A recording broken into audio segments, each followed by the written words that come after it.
जो रामचंद्र है इतना पुरुषोत्तम थे, पुरुष में उत्तम कहा गया तब पुरुषोत्तम है। तो यदि वो पुरुषोत्तम थे तो फिर शिकार करने कहा गया। अब पावन मृग का सवाल जब यहाँ उत्पन्न होगा तो कैसे समझ गया जो पावन मृग है। मैं अगर पावन हूँ और आपके मारने से यदि मैं स्वर्ग में चला जाऊँ, स्वर्ग में चला जाऊँ तो क्या मुझको कष्ट नहीं होगा? लेकिन रामचंद्र स्वतः शिकार करते थे, जिसके संबंध में बालकांड में हमने पढ़ा। उनका राम जन्म के बाद में जे बंधु सखा संग लेहु बोलाई अब वन मृग गया नित खेल ही जाई, जो अमृत हर मृत प्राणी को जिंदा करने में सक्षम है। तो राम ने अपने मुखार बिन से क्यों कहा था, जो तिरसित बारी बिनु सीता को देख करके जो तिरसित बारी बिनु जो तनु त्यागा तो मुँह करई का सुधा तरागा। इससे साफ जाहिर होता है कि मृत प्राणी को अमृत जिंदा करने में सक्षम नहीं है। ऐसा लिखा तो क्यों, जबकि हम लोग आप तक जान रहे हैं कि मृत प्राणी को जिंदा करने में अमृत सक्षम होता है। ऐसा उन्होंने मेंशन किया तो क्यों किया, इसका आंसर हमको चाहिए। कि ही आसाठ कयो रहत अली गुलाब के मूल और हुई है फेरी बसंत ऋतु तो इंदा रनवे फूल। इसलिए मैं अवसर ढूंढ रहा था जो कब महाराज जी का सुहागवन हमारे राज्य में होगा। लेकिन जब मैंने सुना कि आप अमुक स्थान पर आ रहे हैं तो मैं भी बहुत सुदूर जगह से साजीपुर के नजदीक से आ रहा हूँ। और सुनने में आया कि किसी प्रकार की शंका अगर किसी आदमी के बीच में हो तो उसका समाधान श्रीमान के मुख से हो जाता है। इसलिए आज हम यह आपसे पूछना चाहते हैं कि जैसा आपने कहा है कि जीव हिंसा नहीं करना चाहिए, कहा है ना, मुर्गा के बारे में कहा, अंडे के बारे में कहा, हर बात कहा है ना। लेकिन रामचंद्र स्वतः शिकार करते थे, जिसके संबंध में बालकांड में हमने पढ़ा। उनका राम जन्म के बाद में जो बंधु सखा संग लेहु बोलाई अब वन मृग गया नित खेल ही जाई। तो वन में खेलने जाया करते थे। वन मृग गया नित खेल ही जाई पावन मृग मार रही जिए जानी आ नित प्रति निर्पही देखा वही आनी। तो क्या इस संबंध में क्या युक्ति संगत बात है? इसी का शंका समाधान हमको करवाना है आपके मुखार बिन से। जो रामचंद्र है इतना पुरुषोत्तम थे, पुरुष में उत्तम कहा गया तब पुरुषोत्तम है। तो यदि वो पुरुषोत्तम थे तो फिर शिकार करने कहा गया। अब पावन मृग का सवाल जब यहाँ उत्पन्न होगा तो कैसे समझ गया जो पावन मृग है। मैं अगर पावन हूँ और आपके मारने से यदि मैं स्वर्ग में चला जाऊँ, स्वर्ग में चला जाऊँ तो क्या मुझको कष्ट नहीं होगा? अब उत्तर दे दें, अब उत्तर दे दें। हमने ऐसा यदि किया तो क्यों ला करके अपने पिताजी को दिखाया करते थे। अब उत्तर दे दें, प्रश्न पूरा हो गया, उत्तर दे दें। हाँ, इसका समाधान हमको कर दें। चलो, इनका प्रश्न ये है कि भगवान राम भी तो मृग को मारते थे, है ना? तो मृग भगवान राम मारते थे तो हम लोग क्यों ना मारें? सुनिए, अभी बहुत बात सीखिएगा। बेटा बैठ जाओ, सब बैठ जाओ। देखो ऐसा है, दादाजी समझिएगा, दादाजी समझिएगा, समझो समझो। देखो आज जो डॉक्टर बनते हैं ना, आज जो लोग डॉक्टर बनते हैं तो वो डॉक्टर बनने के पहले चूहों पर एक्सपेरिमेंट करते हैं, हाँ या ना? चूहे को इंजेक्शन लगाते, उसका पहले फाड़ते हैं, उसे ऑपरेशन करते हैं। इंसानों का इलाज करने के पहले डॉक्टरों को बंदर का और चूहे को इन पर एक्सपेरिमेंट कराया जाता है कि आपको सही आया कि नहीं। उसी प्रकार पहले के जमाने में जो राजा हुआ करते थे, राजा, उन राजाओं के राजकुमारों से कहा जाता था जाओ जंगल में जाकर हिरण का शिकार करके लाओ ताकि देख लिया जाए कि तुम्हारा निशाना कितना पक्का है, और शेर का शिकार करके लाओ ताकि देख लिया जाए कि तुम बहादुर कितने हो, ताकि प्रजा की रक्षा कर सको। ये बातें सिर्फ राजकुमारों के लिए थी, आम जनमानस के लिए नहीं। मैं चूहा मारूं तो पाप लगेगा, आप चूहा मारे पाप लगेगा, पर डॉक्टर चूहा को एक्सपेरिमेंट करते समय चूहा मर जाता है, वो उनकी पढ़ाई का हिस्सा है, समझ रहे हैं? वो उनकी शिक्षा का हिस्सा है। उसी तरह उस जमाने में हिरण का और शेर का शिकार करने के लिए राजा इसलिए भेजता था कि शेर का शिकार करके आएगा तो प्रजा निडर हो जाएगी कि जो शेर का शिकार कर सकता है वो अपनी प्रजा की रक्षा कर सकता है। तो एक राजा को इस प्रकार के एक्सपेरिमेंट से गुजरना पड़ता था। तो वो राम एक राजकुमार थे और भावी राजा थे, इसलिए उनको इस एक्सपेरिमेंट से गुजारा गया। और ये छूट केवल राजाओं के लिए है, सबके लिए नहीं। और दूसरी बात, जंगल में जो उद्दंड हिंसक पशु हो जाते थे, जैसे गांव में कोई बैल ऐसा होता है जो सारे को मारता है, तो ऐसे जो जंगल में उद्दंड कोटि के जो प्राणी हो जाते थे उनका शिकार किया जाता था, हर जीव जंतु का नहीं, ठीक है? इसलिए राम जी एक राजकुमार थे, भावी राजा थे, इसलिए राजाओं के लिए ये अधिकार था जैसे डॉक्टरों के लिए चूहे को मारने का अधिकार है, बस ये अधिकार था, ठीक है?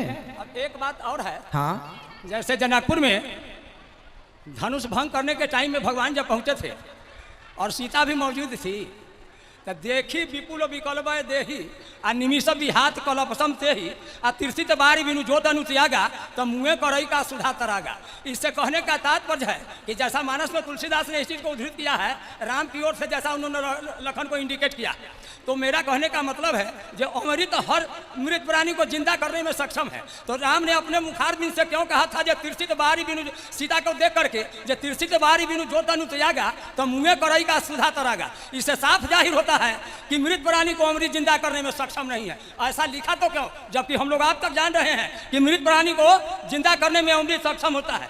ऐसा उन्होंने मेंशन किया तो क्यों किया, इसका आंसर हमको चाहिए। आपने बढ़िया कहा, क्योंकि राम स्वयं चलते फिरते अमृत हैं। राम का दर्शन से ही व्यक्ति अमर हो जाता है। रावण को राम जी ने मार दिया, मार ही तो दिया, पर मर के भी वो अमर हो गया कि नहीं? अमर है या नहीं रावण? मर के भी अमर। शबरी को छू लिया राम जी ने, अमर हो गई। राम जी ने जिस जिसको देखा, राम जी जिस जिसके घर गए सबको ही अमर होते चले गए। तो राम खुद चलते फिरते अमृत हैं। इसलिए वहां ये बात कही गई कि राम को ही अमृत कह दिया गया। स्वर्ग के अमृत को पी लेने से स्वर्ग की प्राप्ति होती होगी, पर स्वर्ग के अमृत से करोड़ों गुना श्रेष्ठ भगवान के दर्शन का अमृत है। राम जी के दर्शन का जो नयनों से पीने वाला अमृत है वो उस स्वर्ग के अमृत से करोड़ों गुना श्रेष्ठ। तीसरी बात मैं आपसे सरकार यह पूछना चाहता हूँ, जिस समय पंचवटी में मारीच सोना का मृग बन करके आया हुआ था, हाँ। इसमें दो मत की बात नहीं है, लेकिन इतना बड़ा पुरुषोत्तम व्यक्ति होते हुए पत्नी के बाद से बाध्य होकर के उन्होंने सोने का मृग का शिकार क्यों किया? जैसे आपकी पत्नी हो, आपकी बहू हो, हमारी पत्नी, हमारी बेटी हो, अगर लाख रुपये का आभूषण पहन करके कहीं अगर बाहर निकलता हो तो हमें यदि उसके आभूषण के प्रति लालच नहीं हो तो मैं उसके प्रति क्यों जो है कि न से अपने को उसका पीछा मैं क्यों करूँगा? तो राम अपने पत्नी के वाणी से उद्यत होकर के जो ऐसा किया वो सोने का मृग बन करके जा रहा था। सही है, थोथी दलील भी लोग करते हैं जो ऐसा होना था, गलत बात है। कहा गया है example is better than precept, उपदेश से उदाहरण कहीं अच्छा होता है कि नहीं होता है?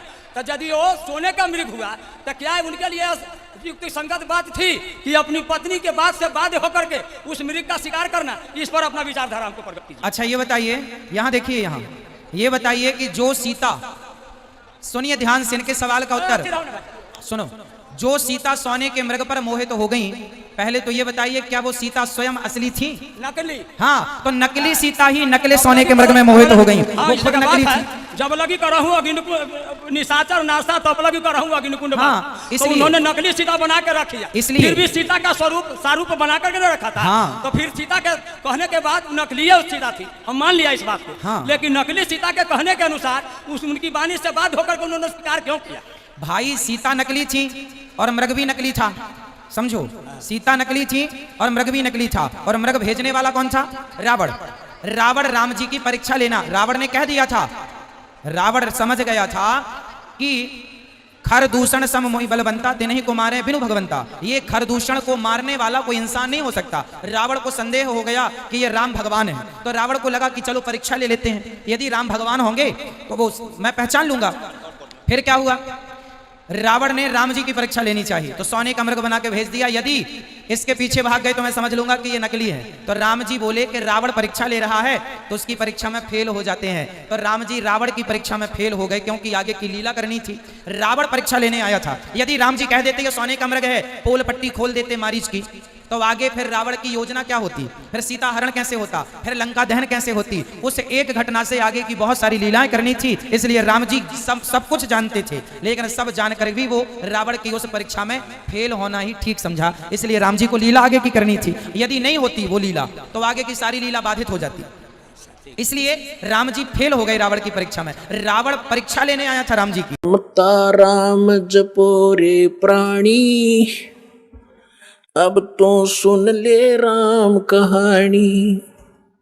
रमता राम यानी सर्वव्यापक, जिस परमेश्वर की असंख्य ब्रह्मांडों पर सत्ता है, ओवरऑल कंट्रोलर है, उसका नाम जपो रे प्राणी, अब तो सुन ले वो राम कहानी।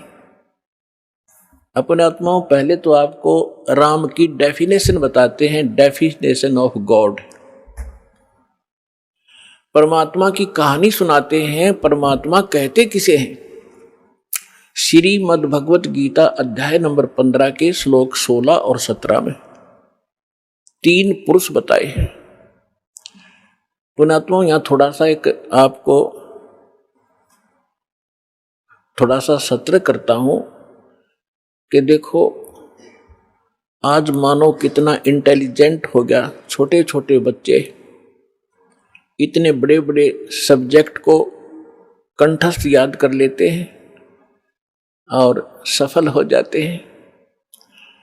इसी प्रकार आप विद्यार्थी हैं इस अध्यात्म मार्ग के, तो इसमें आप जी ने बहुत ध्यान से और परमात्मा के इन सदग्रंथों को ध्यान से सुनना है और इनको थोड़े से दिन में आपका याद हो जाएंगे ये, जिस कारण से आप विचलित नहीं होगे।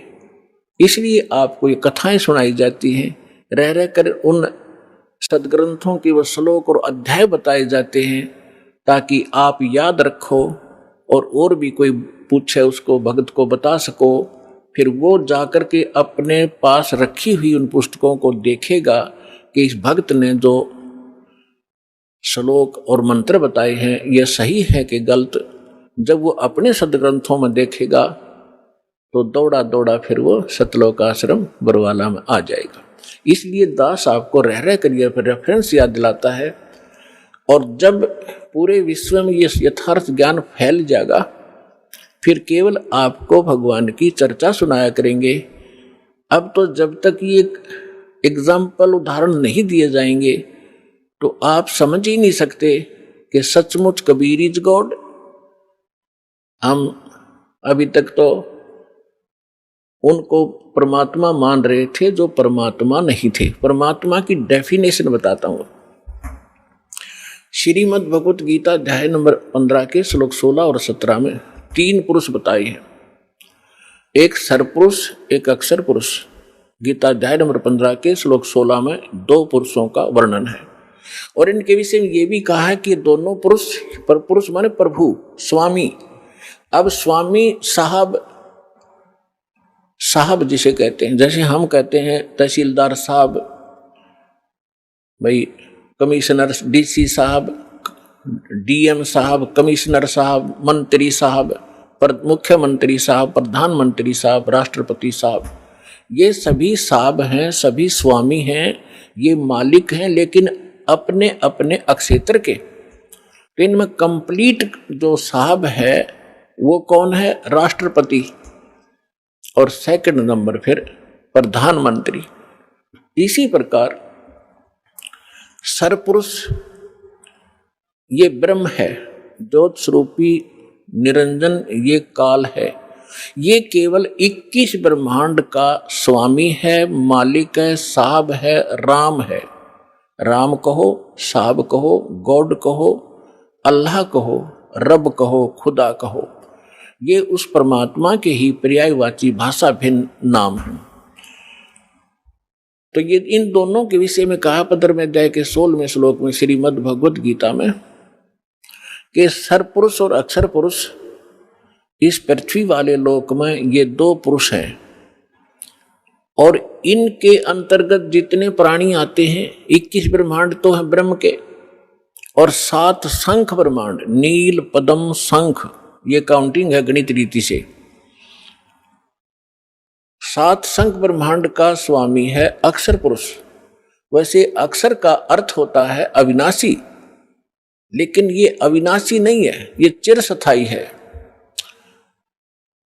और इसलिए इसको भी अविनाशी कहा गया है। ये वास्तव में अविनाशी नहीं है, क्योंकि इससे अगले मंत्र में 17वें मंत्र में गीता जी में वो स्पष्ट हो जाता है। इसमें क्या बताया कि सरपुरुष और अक्षर पुरुष तथा इनके अंतर्गत जितने प्राणी शरीरधारी हैं ये सभी नाशवान हैं, इंक्लूडिंग सरपुरुष और अक्षर पुरुष। फिर बताया है लेकिन जीवात्मा किसी की नहीं मरती। फिर 17वें श्लोक में गीता अध्याय नंबर 15 के श्लोक 17 में कहा है कि उत्तम पुरुष है तू अन्य, उत्तम पुरुष है तू अन्य। उत्तम माने श्रेष्ठ, पुरुष माने परमात्मा। वो श्रेष्ठ परमात्मा तो इन ऊपर वालों से कोई भिन्न है।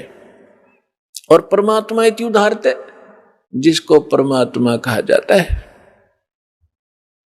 जिसको परमात्मा कहा जाता है उस परमात्मा वैसे परमात्मा शब्द श्रेष्ठ आत्मा को कहते हैं। तो परमात्मा वो है जो केवल सुख देता है, दुख नहीं देता। बाकी हम अन्य को भी परमात्मा मान बैठे, जैसे सरपुरुष काल को भी हम परमात्मा कहा करते, ब्रह्म को। ये परमात्मा नहीं है। जिस लोक में आप रह रहे हो ये लोक परमात्मा का नहीं हो सकता। किसी का बेटा मर गया, किसी की बेटी मर गई, किसी की कैंसर होगी, किसी की टांग कट गई, किसी के हाथ कट गए, कोई अन्य रोग से पीड़ित है, हाहाकार मचा हुआ है, एक्सीडेंट में मर जाते हैं, फ्लड आ जाती है, अक्षेत्र का क्षेत्र तबाह हो जाता। ये परमात्मा का लोक नहीं हो सकता। और अक्सर पुरुष के लोक में भी यही स्थिति है। वहां भी जन्म और मृत्यु, इसी प्रकार के रोग, कष्ट, दुख सभी विद्यमान है। केवल एक सतलोक है, परम अक्षर ब्रह्म, उस उत्तम पुरुष का वो स्थान सतलोक है जहां दुख नाम की वस्तु नहीं, वहां जन्म, वहां मृत्यु नहीं, वृद्धावस्था नहीं और किसी चीज का अभाव नहीं।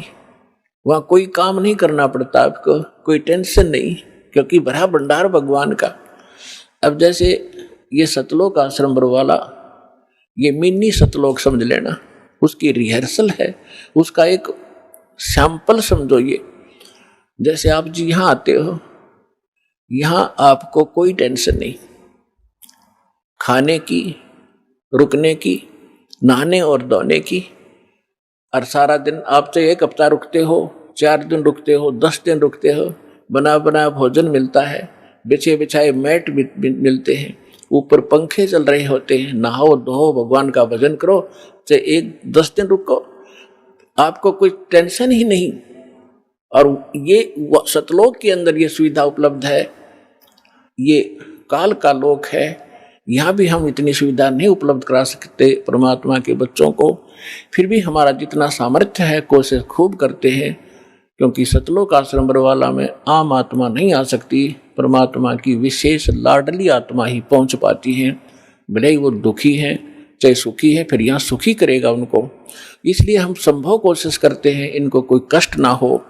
हम तो दास हैं उस परम पिता के, और उस भगवान के समर्थ के बच्चे, आपके लिए हम फिर भी संभव कोशिश करते हैं जितनी हमारा सामर्थ्य है कि किसी प्रकार का इनको कोई कष्ट ना हो।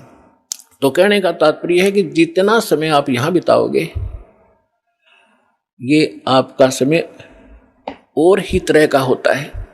यहाँ से जाते ही आप देखना, आश्रम से निकलते ही आपको कितनी टेंशन घेर लेती है, वो करना है, वो करना है, वहाँ जाना, उससे लेना, उसको देना, उसने ऐसे कर दिया। तो हम जब से सतलोक से निकले, हमारे साथ या बीमारी उसी समय चली गई। अब हमने वही जाना है जहाँ कोई अभाव नहीं, वहाँ फलदार सदाबहार वृक्ष हैं, सदाबहार मेवे हैं। जैसे जंगल में आपने देखा होगा शामक खड़ा रहता है, पहले पुराने समय में तो बहुत ज़्यादा फलदार वृक्ष होते थे, कहीं पर कुछ लग रहा है, कहीं पर कुछ फल लगे हुए हैं, खाओ तोड़ो खाओ बैठ के ठाट से। तो वहाँ सतलोक के अंदर आपको कोई काम नहीं है और सब चीज़ उपलब्ध है। तो कहने का भाव यह है कि वो सतलोक है उस परम पिता परमात्मा का, और वो भगवान परमात्मा है। अब यहाँ बताया है, रमता राम जपोरे प्राणी, अब तो सुन ले राम कहानी। अब हम राम शब्द से कहाँ हम अपने दिमाग की सुई ले जाते थे। श्री रामचंद्र जी सन ऑफ राजा दशरथ, अयोध्या का राजा। हम जब राम शब्द हमारे हृदय में आता था, हमारे धर्म गुरुओं ने हमें ऐसा गलत फीड कर दिया था कि राम नाम आते ही वो धनुष बाण लिए हुए श्री रामचंद्र दिखाई देते थे। देखो, अब राम समझना हमने राम की डेफिनेशन समझनी है। अभी आपको बताया था कि जैसे तहसीलदार भी साहब है, कमिश्नर भी साहब है, ये सभी साहब हैं, मंत्री, मुख्यमंत्री, प्रधानमंत्री, राष्ट्रपति, सारे साहब हैं, लेकिन ये अपने अपने सत्र के साहब हैं। और इनमें जो समर्थ साहब है वो राष्ट्रपति, प्रधानमंत्री जी हैं। इसी प्रकार रामचंद्र जी ये श्री विष्णु समझो, सतोगुण विष्णु। और विष्णु जी की कितने राम हैं, कितने मालिक हैं, कितने पुरुष हैं, कितने प्रभु हैं, कितने देव हैं, ये केवल एक सतोगुण प्रधान परमात्मा, सतोगुण प्रधान भगवान राम है ये। और केवल एक ब्रह्मांड के अंदर 3 लोकों के ऊपर इस विभाग के मंत्री हैं ये। सतोगुण विभाग के मिनिस्टर हैं पृथ्वी लोक पर, स्वर्ग लोक पर और नीचे पाताल लोक पर। केवल 3 लोकों पर अपने इस विभाग के ये स्वामी हैं, राम हैं। ब्रह्मा जी रजोगुण विभाग के मंत्री हैं, मिनिस्टर हैं, और ये भी इन्हीं 3 लोकों के ऊपर स्वामी हैं, राम हैं, मालिक हैं, पुरुष हैं, प्रभु हैं। और शंकर भगवान तमोगुण विभाग के मिनिस्टर हैं।